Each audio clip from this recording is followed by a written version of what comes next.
So welcome everyone to the second presentation of the Owens Lake Bird Festival presented by Friends of the Inyo. My name is Kyle Hamada. I'm the Communications Director for Friends of the Inyo.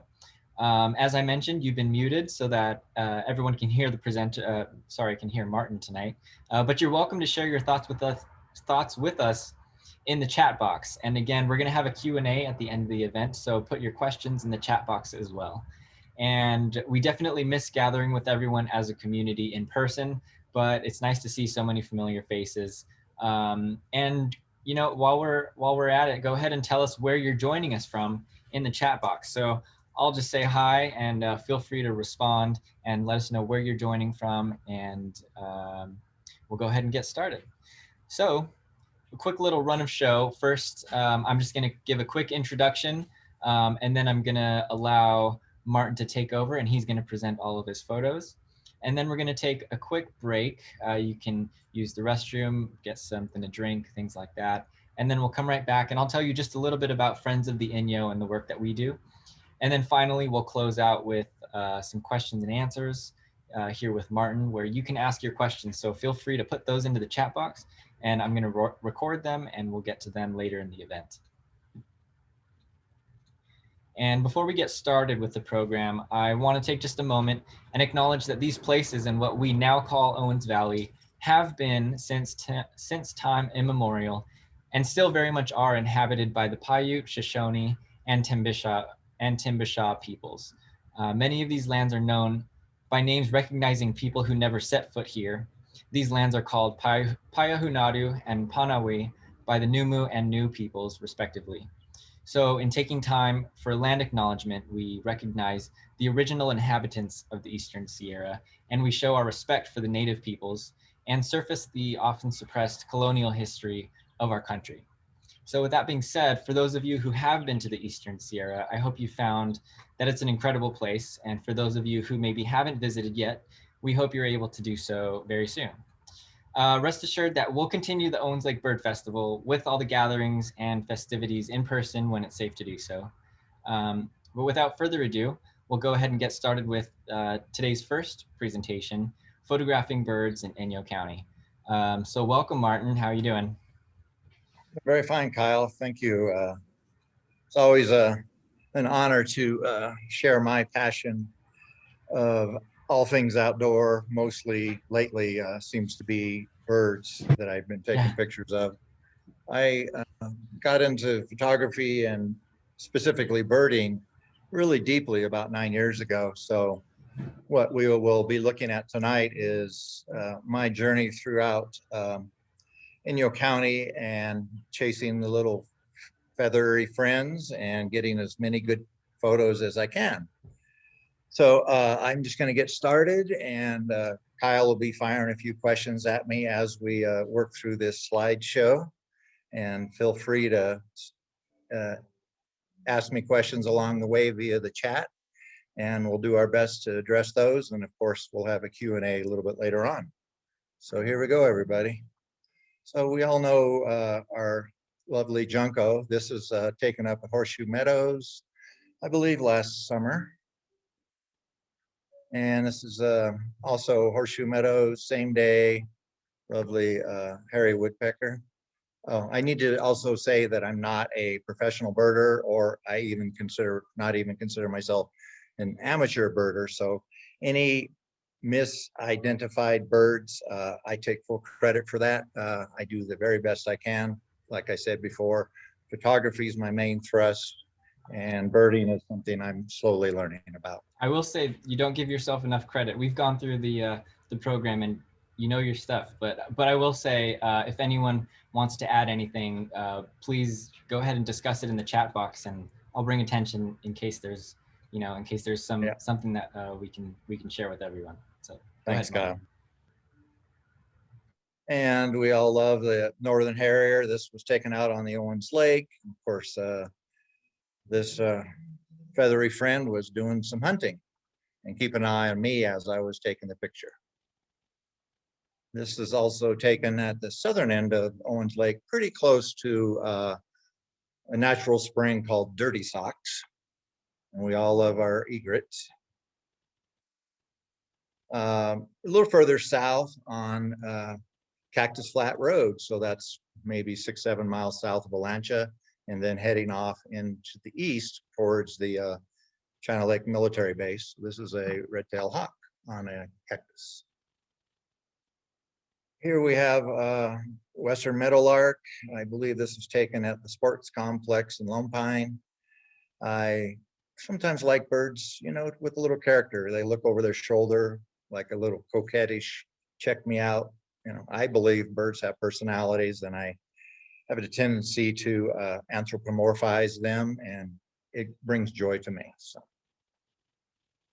And here we go. This is a very nice close-up of a roadrunner taken out on the Owens Lake.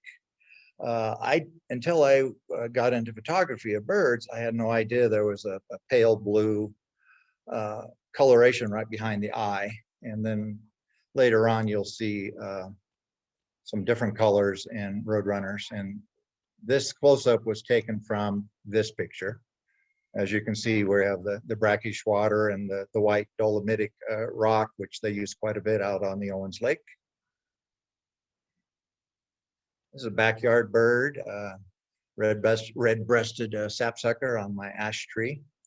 And yeah, I have these guys, the Harrys and the Downies, cruise through my yard pretty regularly. There's another Western Meadowlark. This one was out on the Owens Lake. You can tell by the crystallization of the soil, how it rises up as the salt's dry. I think the color, the lighting on the face was particularly striking, and I'm pretty happy with that photo.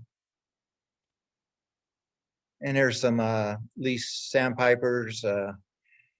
They flushed and then they came back in. They're going to land on that shallow, muddy area and continue their feeding. I sat on the edge of the road in my truck, which I usually don't get out of when I'm on the Owens Lake. I just use the truck as the blind, and that allows me to not flush the birds maybe quite so often as if I was walking. And there's a close-up, which I'm very happy with. This was shot at a very high shutter speed. As you know, the sandpipers' wing beats are very fast. I believe this one was 1/4000th of a second. This is, of course, the least sandpiper. This is also in Inyo County, I believe. This was taken out at Eureka Sand Dunes, and this little friend just stood right there in the little prickly vegetation and let me get really close and take this picture. And I had never really known, well, of course, we know they're called horned lark, but just the 3D aspects of the feathers on their head just kind of blows me away. I just think it's super cool.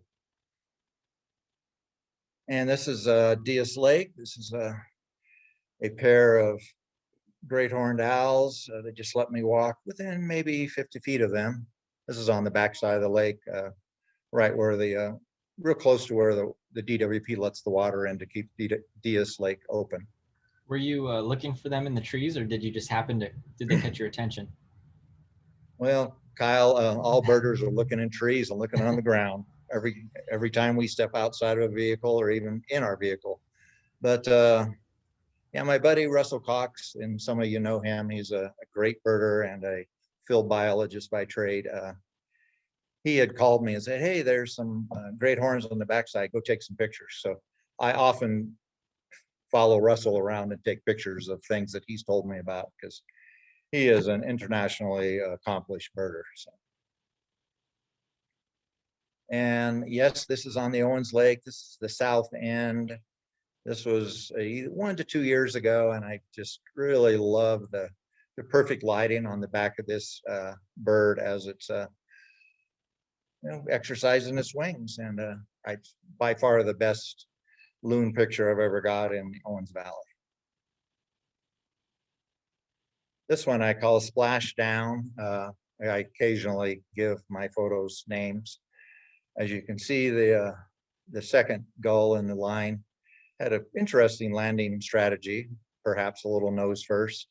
And then, some blurry avocet in the back, which is what we call in photography terms a bokeh, when the background is slightly blurry to take away the detail, draws your eye back to what is in focus. In this case, the first gull, California gull, by the way.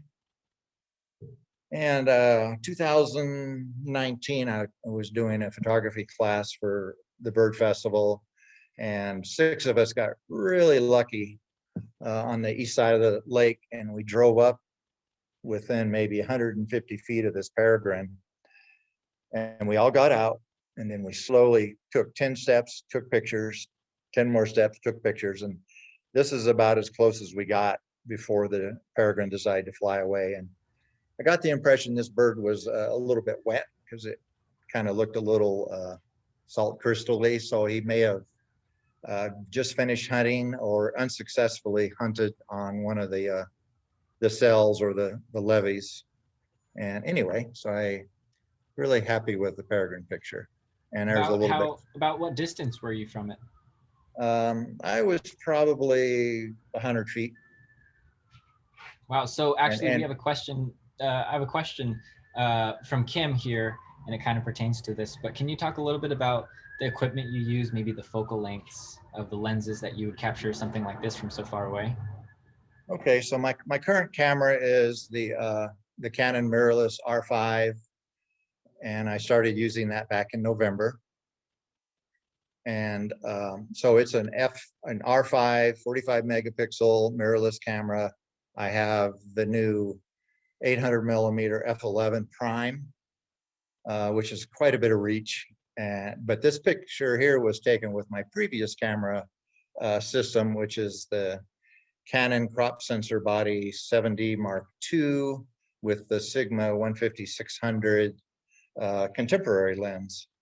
So the mirrorless camera is a couple of pounds lighter, so it's much more enjoyable to carry. But from the truck, it doesn't really matter. They both have similar reaches, and they both do great jobs. Of course, the older camera system is only 20 megapixels. The new camera is 45. So when you crop, you still have a lot more information.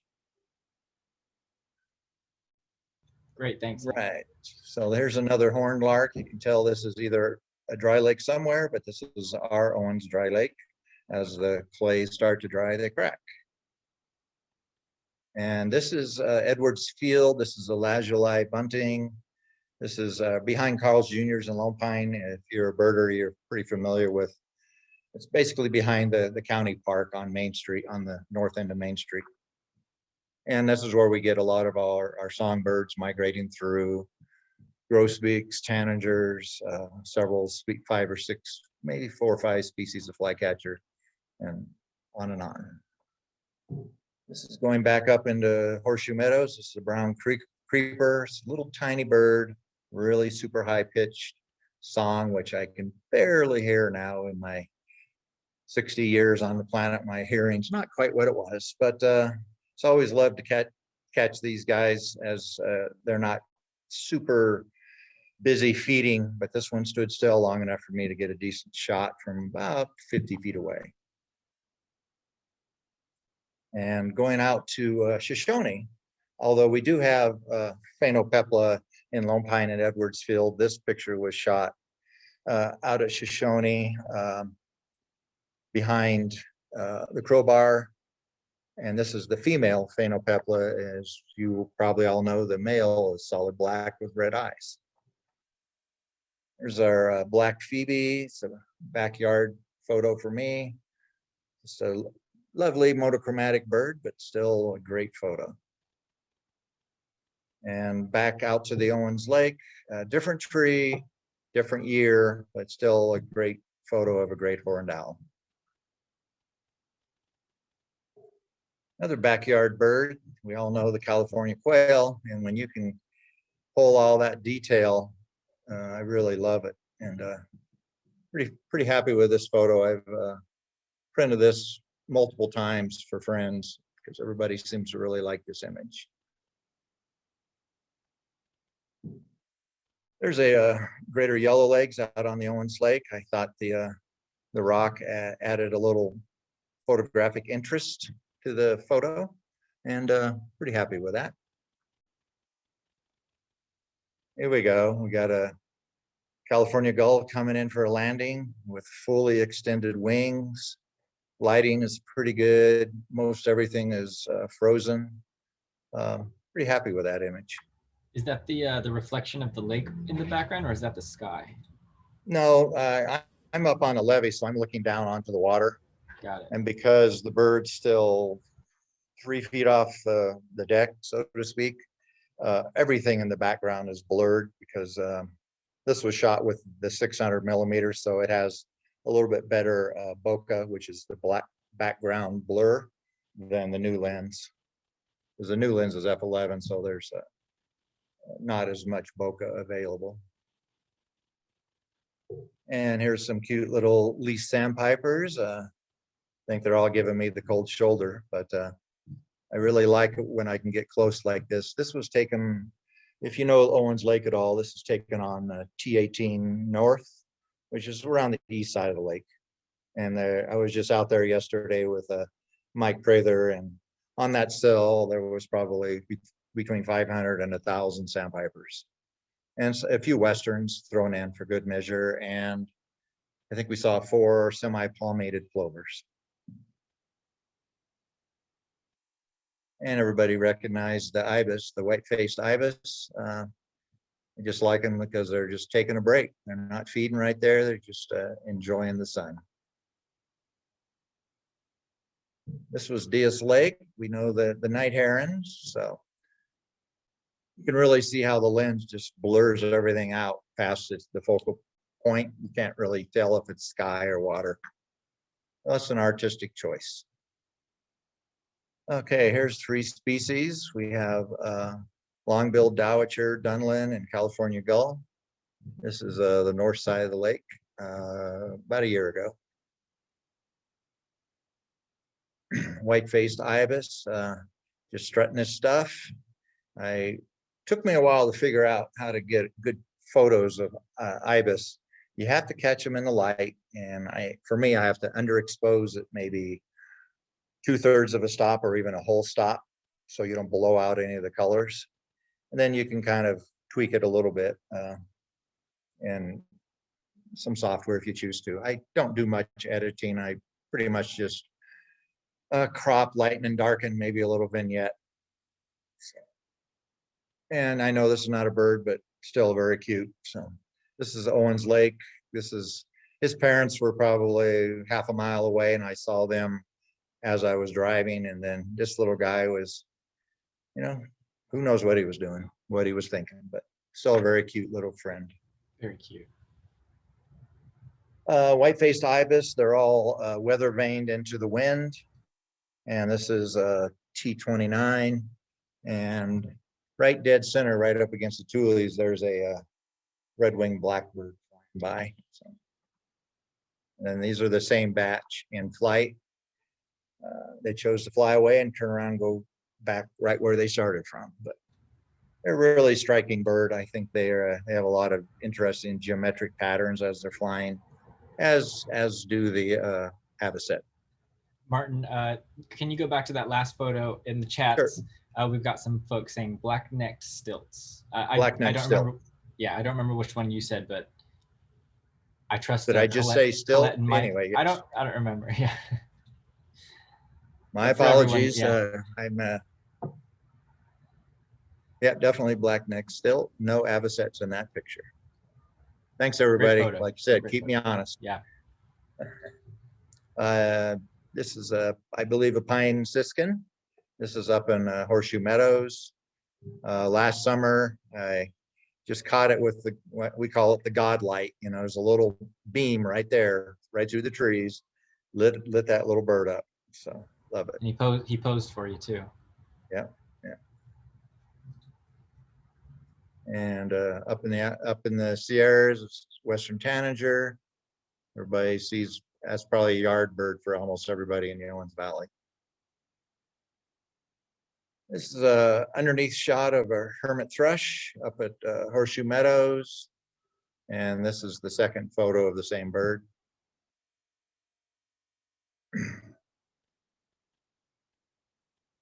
Cousin to the robin, everybody, is that correct?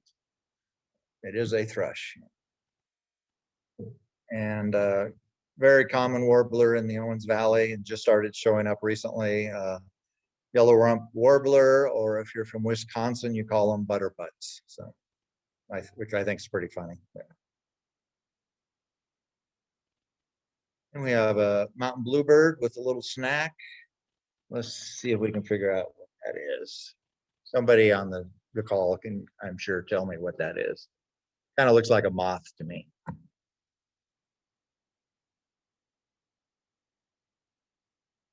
Here we go. This is, I believe, an ash-throated flycatcher up in the Sierras.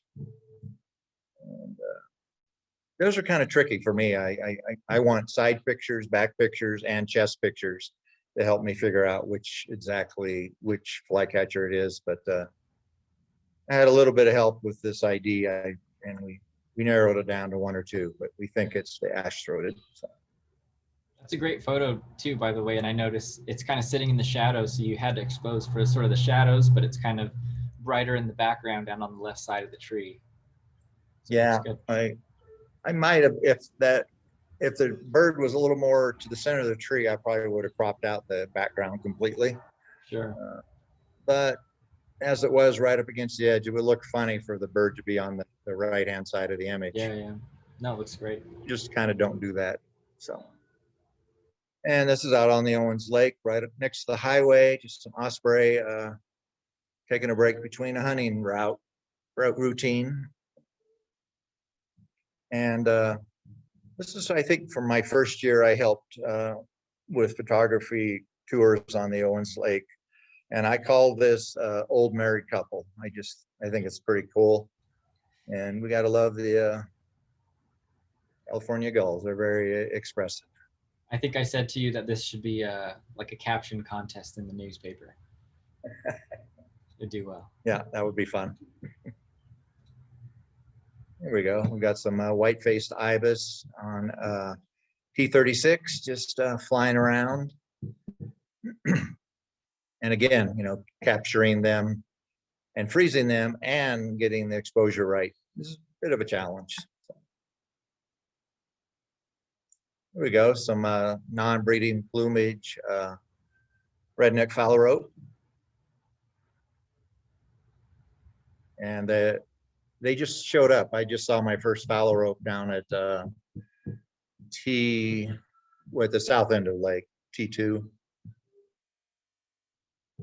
Out on the, this is out on the Owens Lake around the northwestern shore. No, closer to Clover Plaza, or if you want to call it that. This is, of course, a yellow-headed blackbird. Very acrobatic, one talon on each branch. That just hurts, but he did it no problem. And here we go. This is shot at Diaz Lake. This is a great blue heron flying away from us. I really was struck by the symmetry of the reflection versus the bird, and always really like that photo. Gives you a little bit of what bird is it, kind of, because you can't see the head. It's a bit of a challenge. That's a great photo. There we go. We got some avocets in flight. Gotta love those robins' blue legs on those birds. Stunning. There's a avocet flyover, and as you can tell, we have breeding plumage going on with the orange or rust-colored head. And I like, if I can catch birds backlit like that, and it really, the massive amount of light will shine through the narrow feathers, gives it a really interesting look. Okay, this is backside of the Owens Lake. I spent probably an hour and a half with this bird. Let me walk right underneath the tree and take this photo.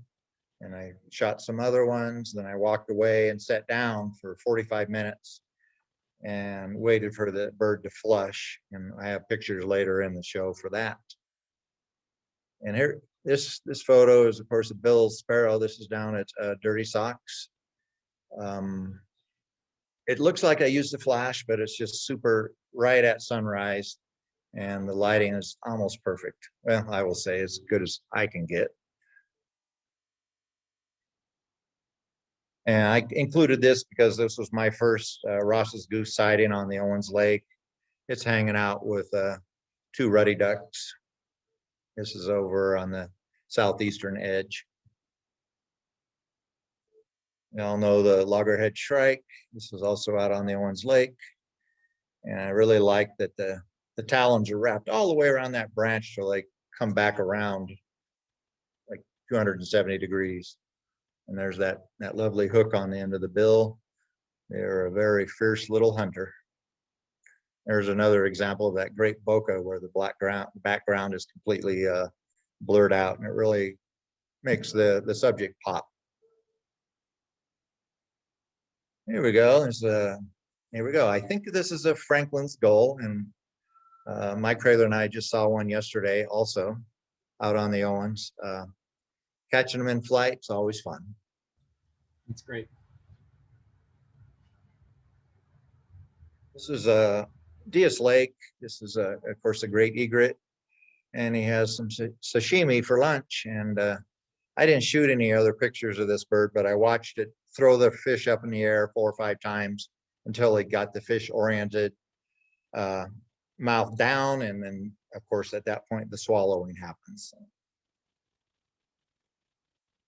Another loggerhead shrike. This is on the road, right on the edge of the road up at Horseshoe Meadows, and he looked like he maybe got tumbled, but he wouldn't move, and I didn't want to interact with him. But so I took a picture and tried to get him back off the asphalt, and he wouldn't move. So I hope he's okay. Cooper's hawk, I believe, maybe a little bit of a juvenile. This is up at Horseshoe Meadows last summer. I was walking through the forest, and if you're lucky to see them before they fly away, that's always fun. And this is another Ross's goose. This one I saw on the golf course at Death Valley. Very happy to get another look at this bird and get a much better photo. There's the old name is water ouzel. The new name is American dipper. So, of course, these are eating aquatic birds, or excuse me, aquatic bugs on the rocks that the bird's walking across. Oh, that photo was taken at Division Creek, right up in the Sierras. There's our MOCH, our mountain chickadee, with a little bit of an attitude, I think. Intermediate red-tailed hawk up at Horseshoe Meadows. I was just walking around enjoying the day. That's that great backlight you were talking about where the light comes through some of the thinner feathers. It's as close as we're going to get to X-ray. Yeah. There's another harrier during a hunting cycle. It's just, of course, flying right across the top of the vegetation, looking for rodents and just anything that it can swoop down on and consider it lunch. This was a solitary sandpiper down at Cartago Pond. So I was lucky enough to hear about this bird's presence there. So I zoomed on down there and got this photo. This is on the Owens River behind Manzanar Airfield. Of course, a burrowing owl. And he had really no patience for me at all, but he let me take pictures from maybe 100 feet away. Back out in the Owens Lake, this is a kestrel with a snack. It's been just sit there and shredded whatever the meal was for a while, and I just like the background with the bird popping out. I'm not a huge fan of man-made perches, but you do take pictures where the birds are. Hey, Martin, I have a question here from Steve, and this photo kind of reminded me of it, but that's what time of day was this photo taken, but what time of day do you typically shoot photos? My predominant Owens Lake time frame is like 7 a.m. is when I leave the house, maybe 6:30. And then I'm usually done taking pictures by 10 because you start getting, the heat shimmer, the heat waves, and you start getting distortion. Warmer the day, the more distortion. And of course, the winter is not quite as big of an issue. Um, so yeah, but I've also gone out in the evening, and looking for the golden light. Sometimes that works well also. Um, I have a tendency on very bright days to do exposure modification of like -1, so I don't blow out the whites. But for the most part, I shoot pretty neutral, and we'll talk about that later. Sounds good. Northern pintail hanging out with some poots. There we go. This is also out at Manzanar, behind Manzanar. Lesser nighthawk. I was driving down the road and I saw this branch, and the branch didn't look right. So I backed up and shot some pictures from the road, climbed over the barbed wire fence, and pretty much walked within 50 feet of this bird and got this photo, and then backed away because I'd imagine it had a rough night. Never can tell though. The backyard Hummer right against my lawn, and the sprinklers were going, and this little guy was enjoying a bath. Gal, excuse me. And then same bird perched.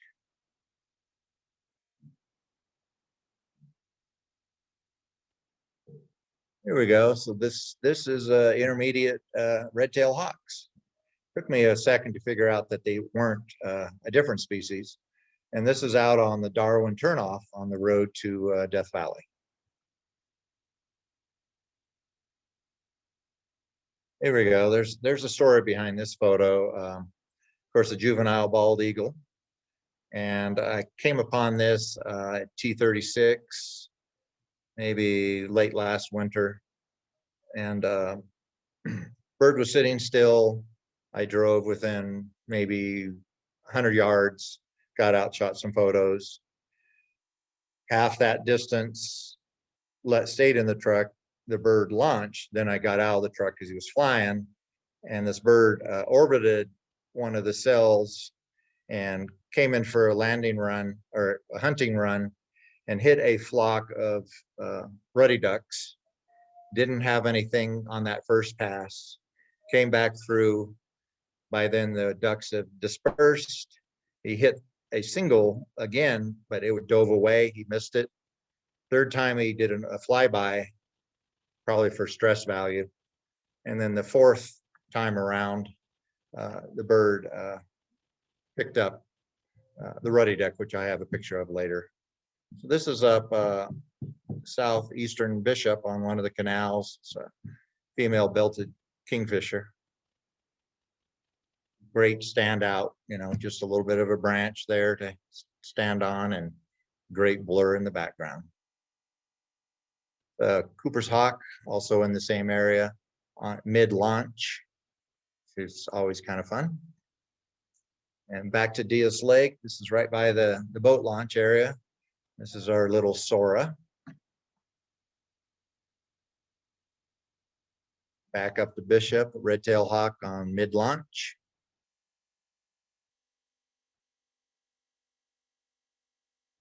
And there's the Sora away from the tules, get it out in the sun a little bit. And what a cute little bird, with very large feet. All those swamp type birds, the gallinules and egrets, and they can just walk across all kinds of vegetation. They're amazing. There's the backside of a roadrunner. And like I said, I believe there's a little bit of green tint into the feather. So I leave it up to you if you agree with me, but I'd never seen a backside picture of a roadrunner, so I had to include that one.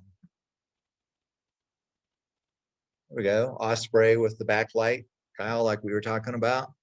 Yeah. Really makes those tail feathers and wing feathers pop, doesn't it? Yeah. A lot of fun. Look at that wingspan. Before anybody asks, I average probably 20,000 pictures a year. So that's the joy of digital. So you don't have to keep very many of them.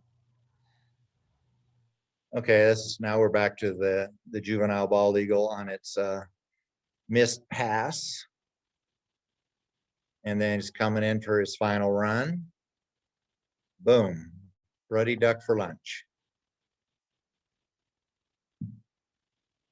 And you can see the water capture, pretty fast shutter speed. Kind of a dynamic, interesting picture.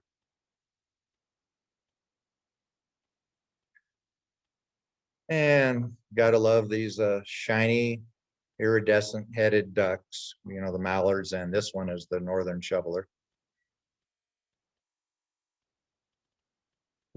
Oh, look, a peregrine with some lunch. And you guys can help me figure that out. Either a cowbird or a blackbird. I don't think it's a meadowlark. Color's wrong, but anyway, not every day I can capture a bird with a prey in its talons. It is the north side of Owens Lake, out on the desert, away from the lake a little bit. This is a great subtle hues of a mountain bluebird.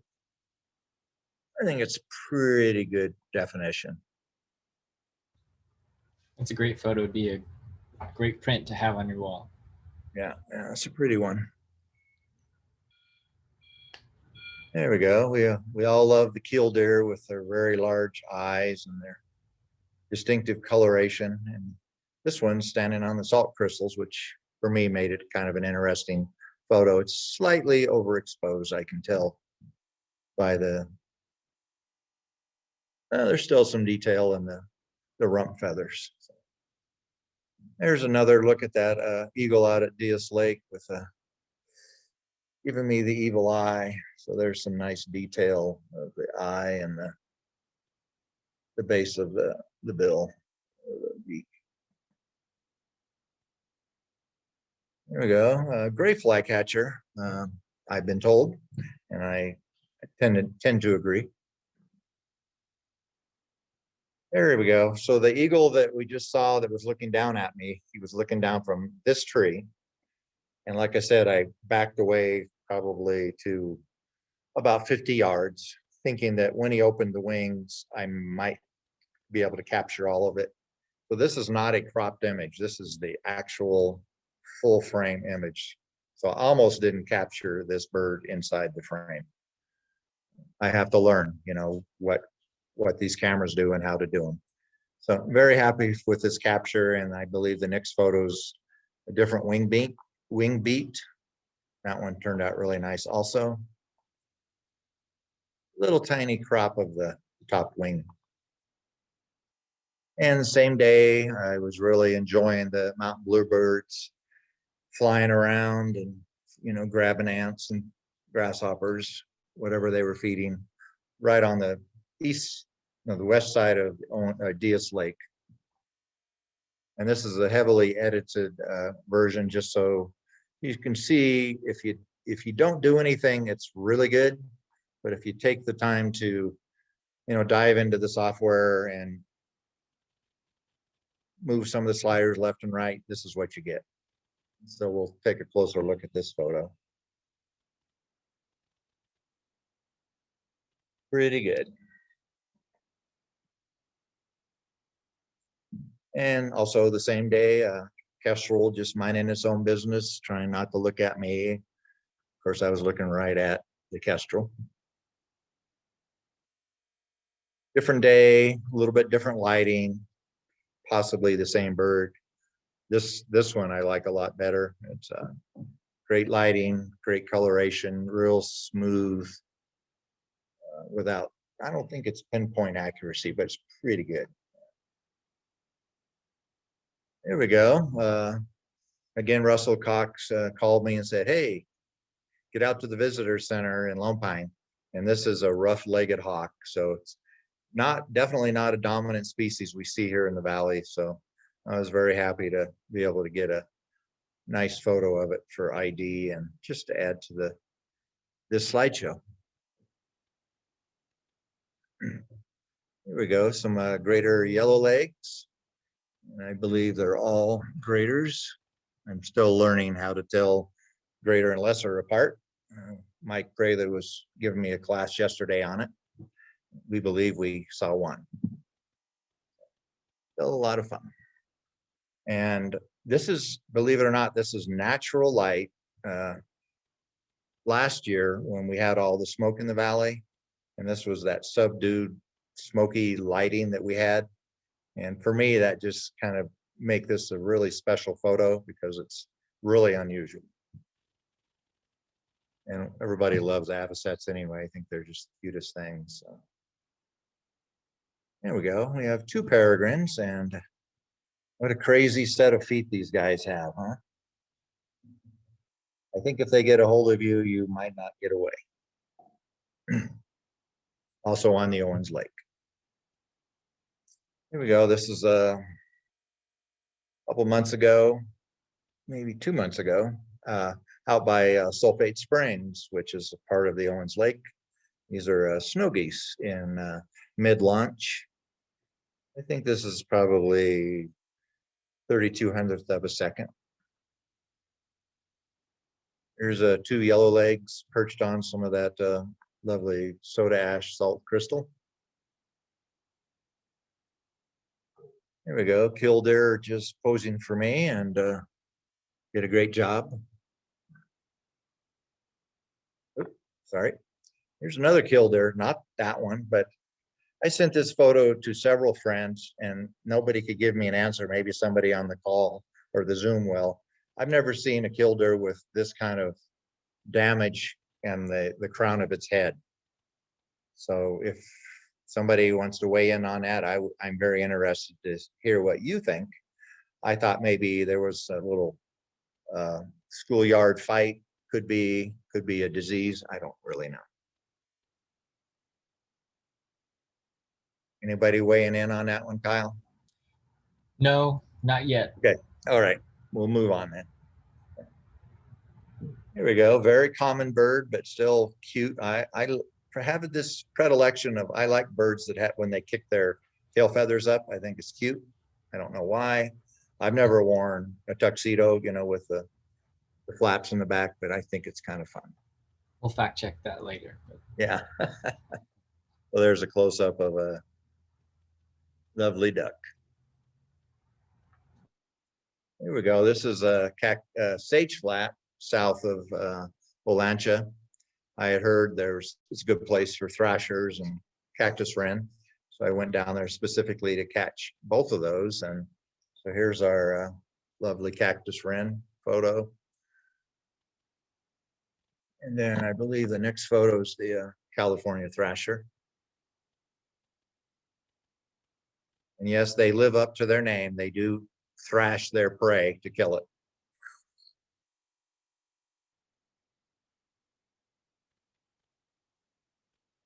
Nice little colorations across the cheek.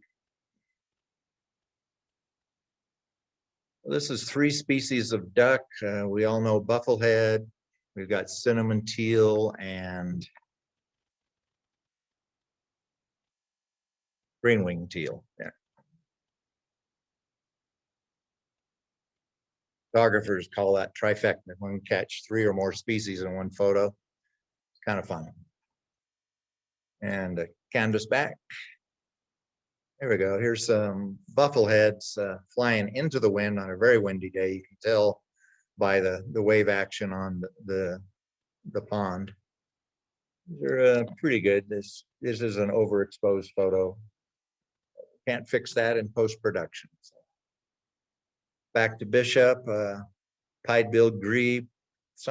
And a lot of people would say, oh, it's not a very pretty bird, but for some reason, between the reflection of the tules, the bird, everything about this photo just speaks loudly to me. This is the great outdoors. This is a very well camouflaged bird in a camouflage setting. There's great texture in that photo, Martin. Thanks, Kyle. There we go, Say's Phoebe, which we all see pretty much year round in the Owens Valley. Pretty windy day. This one's kind of hanging on, obviously hunting. This is out on the Owens Lake. Hey, Martin, I think one of the photos we just passed, Eric in the chat says those are redhead, not canvasback. So which one were Okay, those? I Yeah, appreciate that. Thank you. thanks, Eric. See, that's why I do the disclaimer at the start. This Cooper's been hanging around my yard off and on for 2 months now. If any of you saw Rich Semino's fundraising Zoom 2 months ago, he got a different photo of this same bird, but he's been harassing the white crowns and the quail in my backyard off and on for 5-6 weeks now. There's a killdeer in full flight mode coming in for a landing. There's that lovely differentiation of colors across the back and the tail feathers. There's one of our trifectas, least sandpiper killdeer and greater yellow leg. There we go. There's a lovely, another symmetrical reflection. This is a redneck phalarope of the last fall.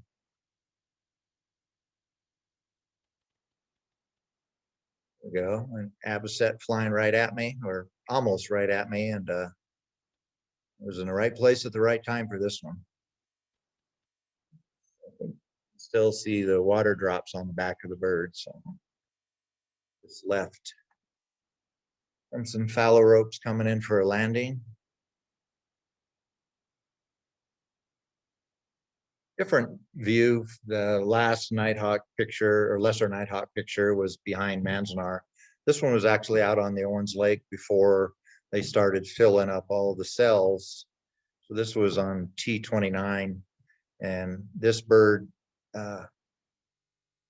spent 15 minutes hunting and I just took pictures of it off and on, you know, landing, flying, darting around, coming back and landing again. So really had an opportunity to really study the bird via the photography, and really a stunning hunter, really agile. There we go. There's a black-bellied plover in the fall with some sandpipers blurred in the background. There's some buffleheads, and as you all know, they have to really run a lot to really get up speed. So they do quite a bit of running before they commit to flying, and they're fun to catch in all their different flight modes. There we go. This entire flock of avocets is very busy feeding. As you know, there's probably a birding term for it. I would just call it swishing. They just use that bill and they swish back and forth and find the bugs coming out of the mud in that fashion. This was the way it was explained to me. Kind of reminds me of a pack of zebras, you know, with safety in numbers. That very well may be the function of their colors on their backs. Here we go, black crowned night heron out at Dirty Socks.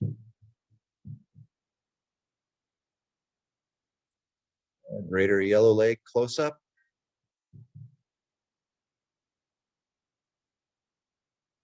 This was the only one that I saw last year, greater white fronted goose. This was down on T2 at the south end of Owens Lake. There's a nice close up of one of my favorite ducks, the bufflehead.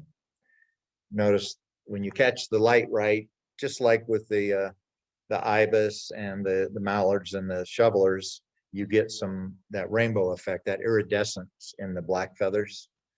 It really pop. And I always like catching drops of water on the back of birds. I think it creates a lot of detail and it helps tell the story. Great detail in those colors.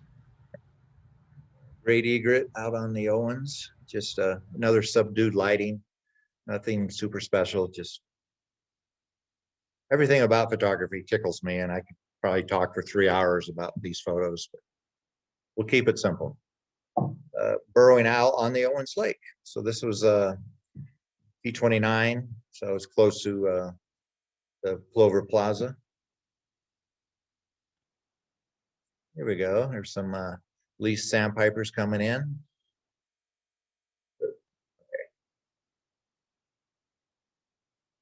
for a landing.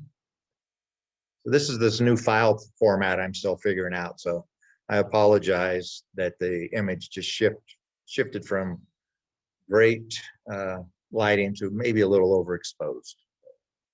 I'm sorting it out. And I had the opportunity to help the BLM go up to Long Valley. I know it's outside of Inyo County, but and do LEC counts. So I did it for 4 out of the 6 weeks that they did the Long Valley counts. And a very nice young man who works for BLM by the name of Evan Standifer invited me. I got to go with him 2 out of the 4 times, and we got some really good looks. So I was very happy to have had that experience. This is probably 100 yards away. It's way out there. And here you go. This is my first Merlin picture in the Owens Valley. This was south end of Owens Lake.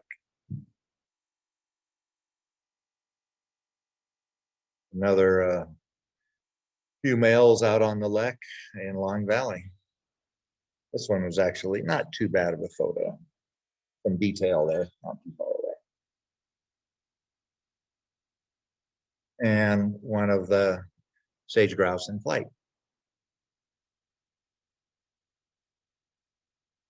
This was yesterday. I got this spotted sandpiper.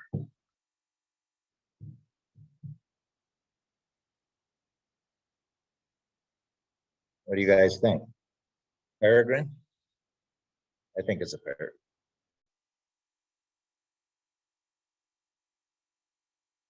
But somebody will tell me if it isn't. Nothing yet, but that's a great looking photo. Yep, Mike Prather confirms peregrine, so it's peregrine. All right, thanks, Mike. And also from yesterday, this is a horned lark picture. And if you ever get a chance to go birding with Mike Prather, please do it. It is an experience. I've had the good opportunity to bird with him in Nome, Alaska and Wisconsin, of course, and many times out on the Owens Lakes. And aren't these cute? These are the little snowy plovers just out on a road. And of course, they like to nest just about anywhere they feel like. And our dominant billed bird of the Owens Lake, of course, the long-billed curlew. Peregrine flyby. Here we go. I believe this is a pygmy nuthatch up in the Sierras. Really, really great photo. I thought it was the distortion of the computer screen, but that one's as close as you can get to perfect, in my opinion. The detail. Can you zoom in again on that? The detail is really impressive. That's really great. And the feathers there. Yeah. Wow. Then across the back too. Yeah.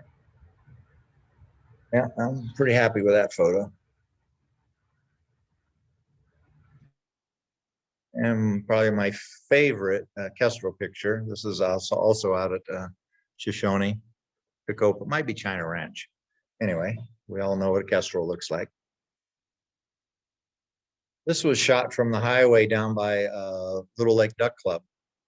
This bald eagle was just soaring over the highway, and I pulled over the side of the road, jumped out, got away from the edge of the road, and started taking pictures. And I think this one has a little bit of scrap of fish still on the bottom bill, so we just had a meal.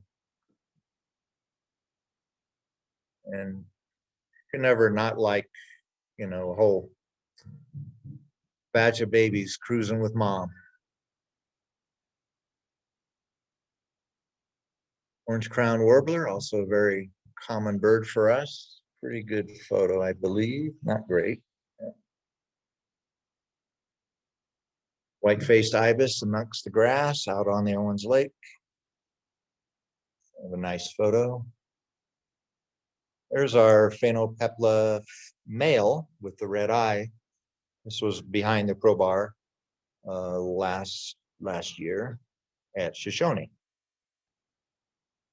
One of Mike Prater's favorite semi-palmated sandpiper photos. I think he has a copy of it in his house.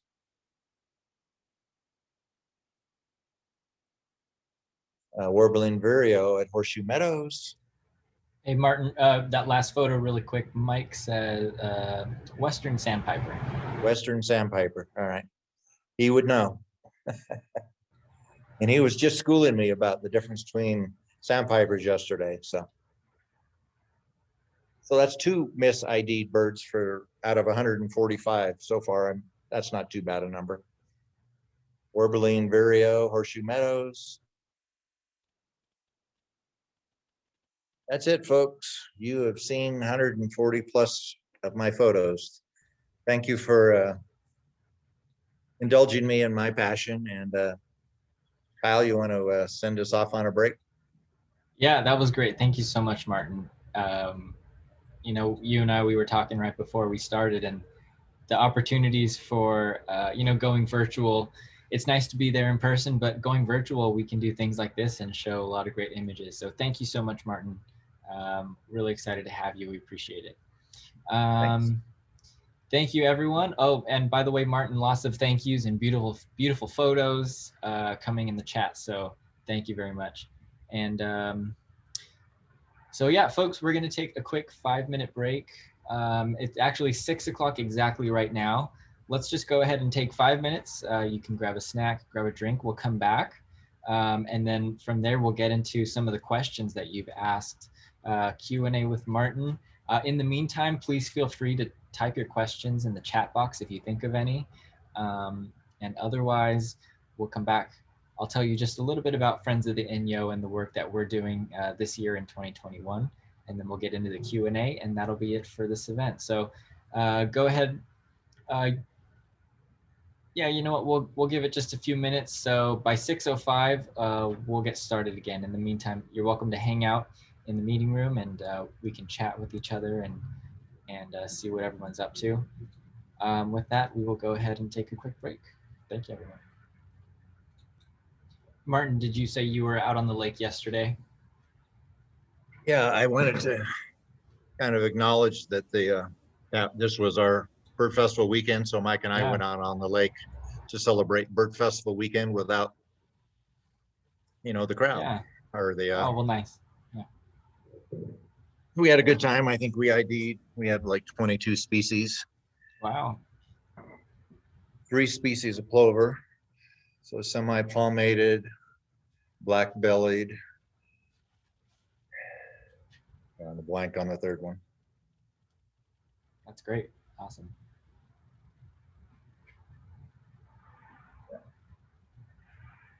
Mike would remember. He has a much better brain for that sort of thing than I do. So. Colette's asking, did you see any snowy plover? No. No. Saw 4 semi-palmated. Mike saw a few black-bellied plover. And a bunch of ibis, tons of California gulls, a tern, Franklin gull, bunch of white-faced ibis, still a fair amount of ruddy ducks, mallards, eared grebe, 1 northern harrier, Lee sandpiper, western sandpiper. Mike said no killdeer though. Yeah. Did not see any killdeer, which kind of surprised me. Horned lark, Savannah sparrow, greater yellow leg, lesser yellow leg. Snow geese left about a week ago. There was up to about 150 snow geese out there 2 weeks ago. Sounds like it was a good day. Yeah, really good time. Great. All right, everyone, I'll give you a sort of 30-second warning here, and then we'll get started. So go ahead and grab your drink, grab your snack. Martin, would you mind pulling up, why don't you pick one of your favorite photos, and then we'll leave that one up as our splash screen as we get into the Q&A. Okay.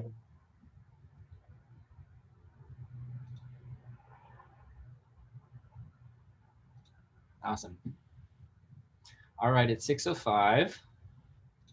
So let's go ahead and Like I said, I just want to tell you just a little bit about Friends of the Inyo. And for those of you who joined us last night with Colette and Jeff, you have heard this already, but I just want to share with maybe folks who don't know about Friends of the Inyo still. So again, my name is Kyle Hamada. I'm the communications director for Friends of the Inyo.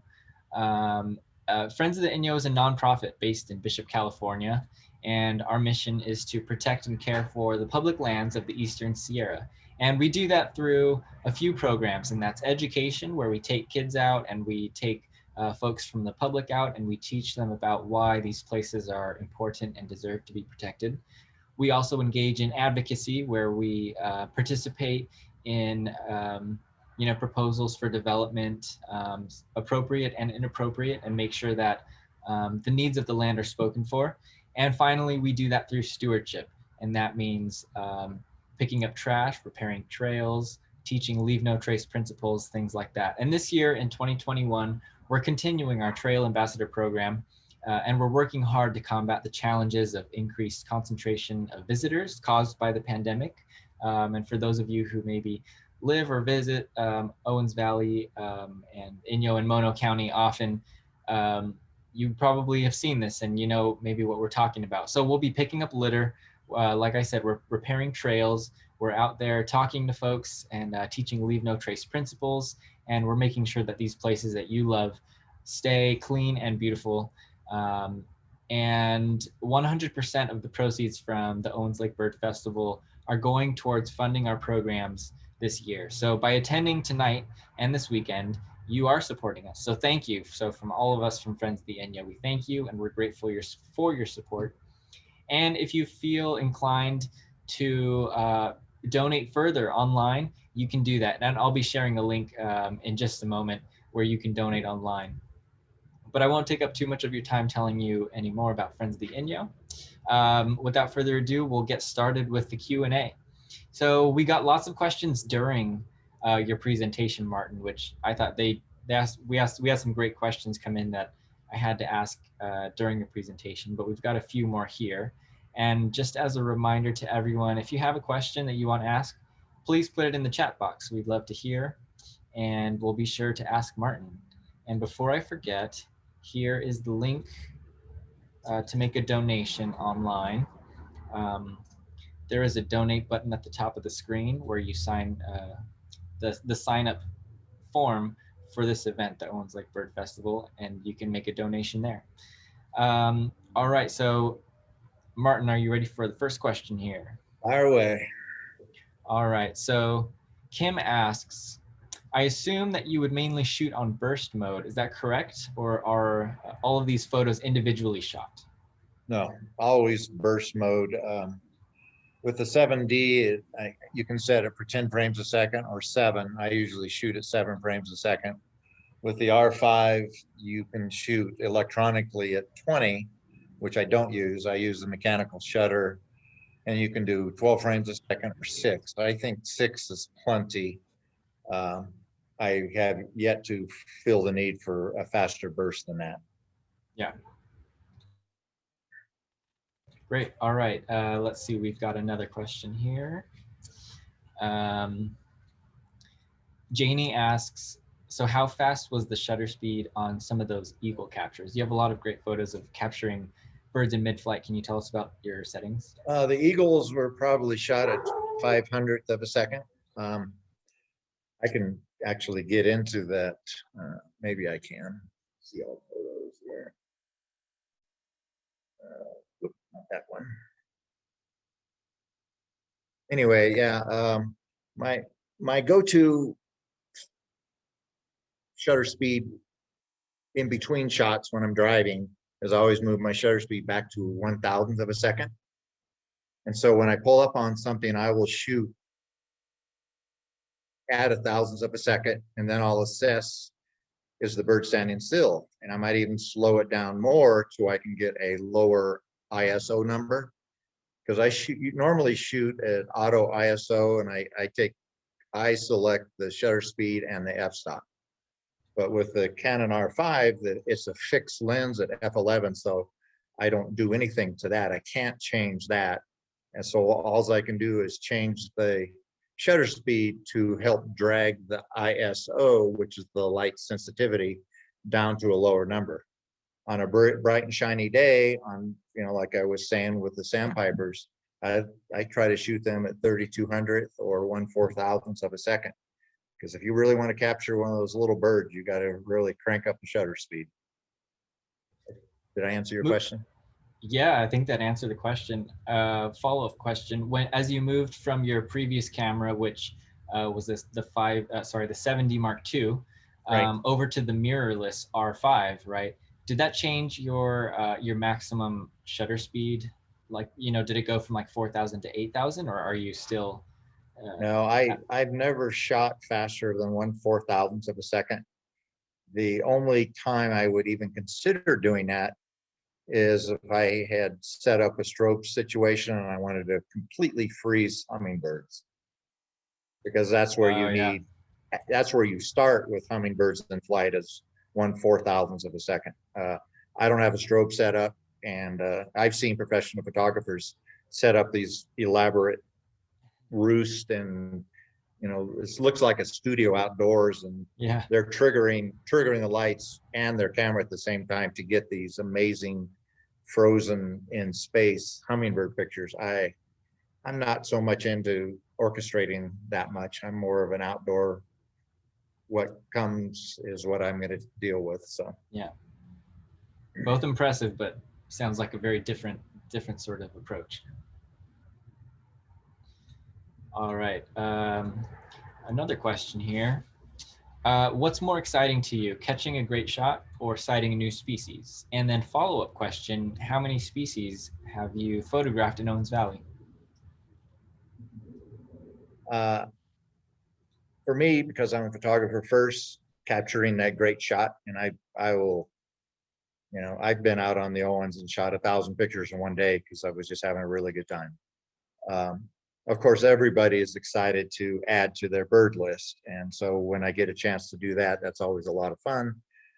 For me, I can see a bird, or somebody will say in the jungle, I heard a bird, and I heard it too, but it never makes it onto my bird list unless I get a photo of it. So my total bird count international is only 850.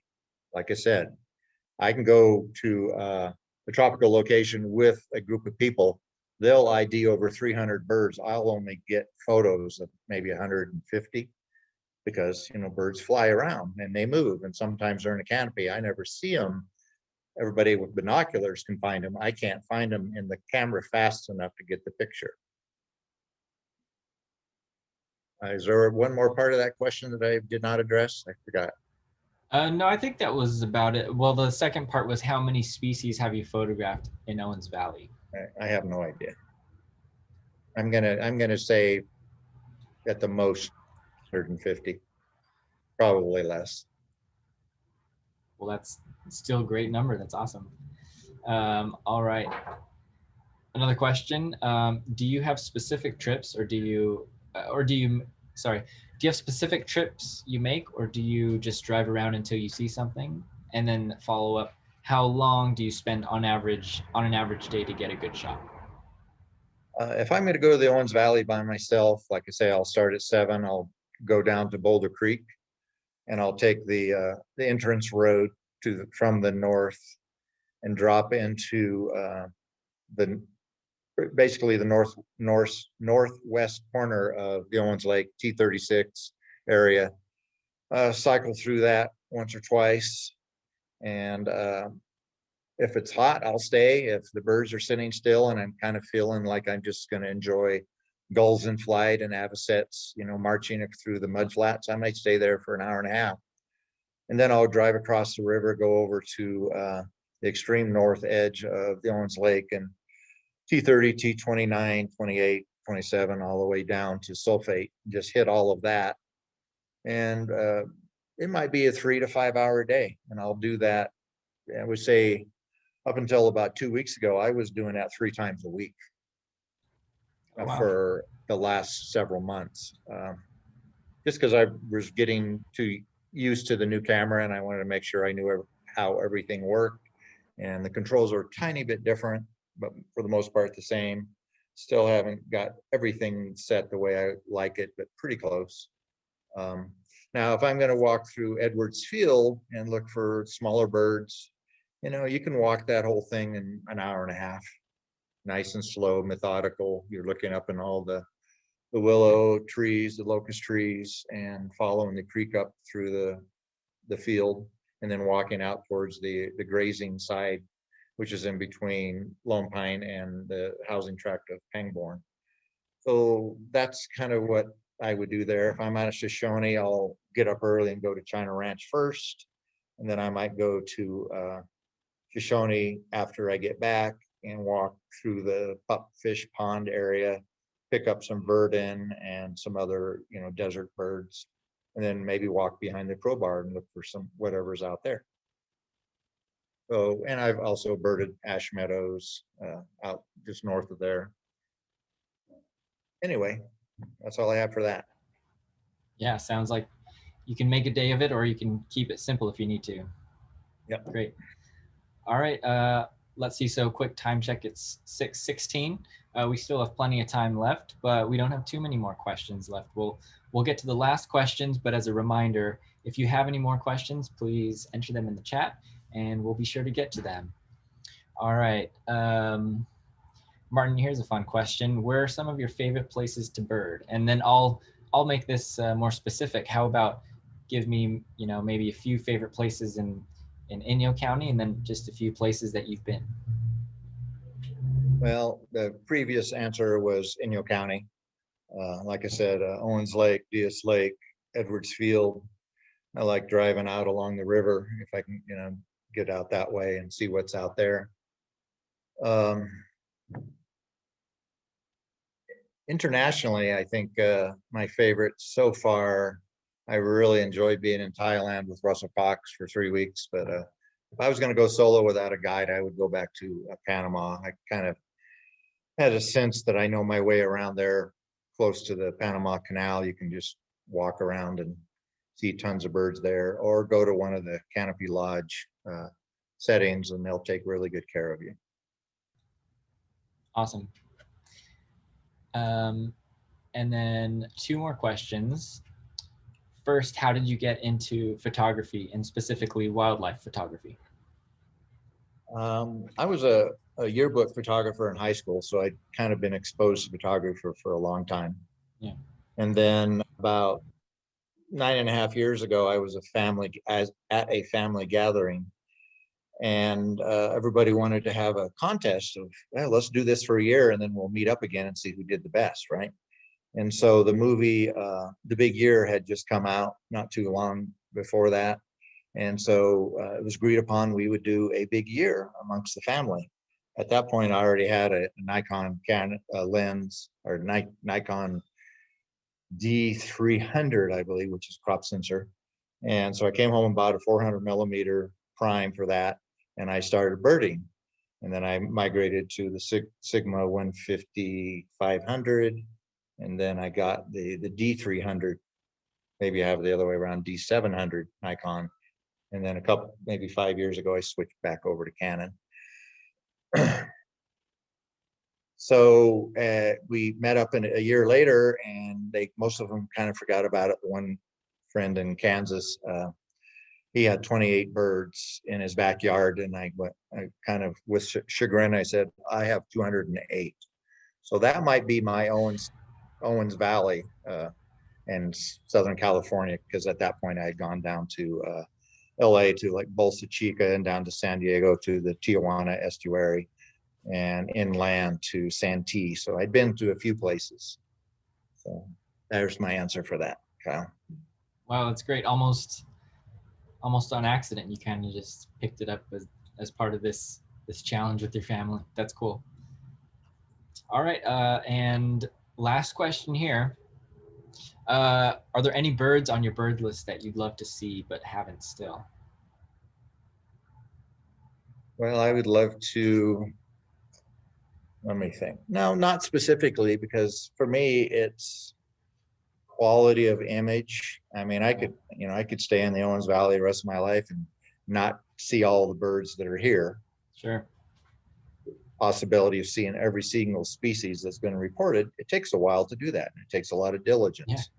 I am currently in the process of moving over near Sacramento, so I'll have Sacramento Delta to explore and also mid-coastal regions of California. So that'll be a Yeah. whole new area for me.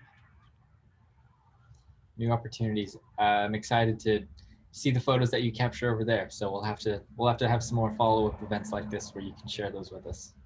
It'll be fun. Awesome. All right. Well, with that, that's all of our questions. I'm going to go ahead and close it there. I think that was great. Thank you so much, Martin, for all those photos. I mean, the praise from everyone in the comments is great, and I really appreciate it. I had a great time. So thank you, Martin. Thank you, Kyle. And I appreciate all you birders, photographers, and friends who shared this evening hour with Kyle and myself. We really genuinely appreciate that you're doing this for the Bird Festival and Friends of the Inyo. Thank you. Absolutely. So everyone, we'll be right back actually at 7 o'clock, 7 p.m. With the final event of the weekend with presenter Mike Prather. So we hope that you'll join us there. We'll see you very soon. Thank you, everyone.